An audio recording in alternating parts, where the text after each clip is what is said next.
अस्सलाम वालेकुम dear candidates, welcome to Urdu jobs updates. Pakistan army में नई भर्ती के अपडेट के लिए हमारे चैनल उर्दू जॉब्स अपडेट को सब्सक्राइब कर दें। डियर कैंडिडेट्स, पाकिस्तान आर्मी में सिपाही की भर्ती आ चुकी है, जिसमें अप्लाई करने की जो लास्ट डेट है वो 16 दिसंबर 2023 है।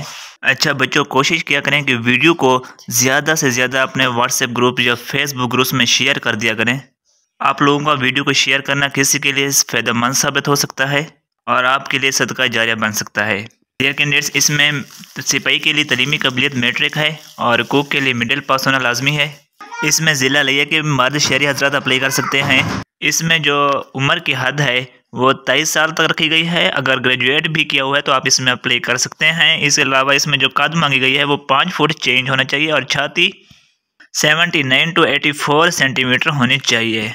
ज़िला लिया कि जो उम्मीदवार इसमें अप्लाई करना चाहते हैं वो हफ्ता और इतवार के अलावा किसी भी दिन सुबह 7 बजे तक भर्ती ऑफिस मुल्तान में पहुंच जाएं। इसके अलावा जाने से पहले आप लोग उनके नीचे दिए गए नंबर्स पर भी कांटेक्ट कर सकते हैं। इसके अलावा इसमें जो ज़रूरी कागजात लेकर जाने हैं उसमें असल सनद हों और डोमिसाइल की 2 अदद तस्दीकशुदा फ़ोटो कापीज़ होनी चाहिए। इसके अलावा अपनी और वालिद या सरपरस्त के कंप्यूटराइज शनाख्ती कार्ड की तस्दीकशुदा कापीज़ हों और 4 अदद पासपोर्ट से तस्वीर होना लाजमी है। ये तमाम डॉक्यूमेंट्स किसी सरकारी अफसर से तस्दीक करके जाएं। इसके अलावा जो बच्चे जिनके वालिदैन फ़ौज से रिटायर हैं वो अपने वालिद की डिस्चार्ज बुक भी साथ लेकर जाएं। इसमें ज़िला लिया के कैंडिडेट्स अप्लाई कर सकते हैं। मज़ीद ज़िला की भर्ती के लिए हमारे चैनल उर्दू जॉब्स अपडेट को सब्सक्राइब कर दें और इस वीडियो को शेयर कर दें ताकि ज़्यादा से ज़्यादा कैंडिडेट्स तक ये वीडियो पहुंच सके।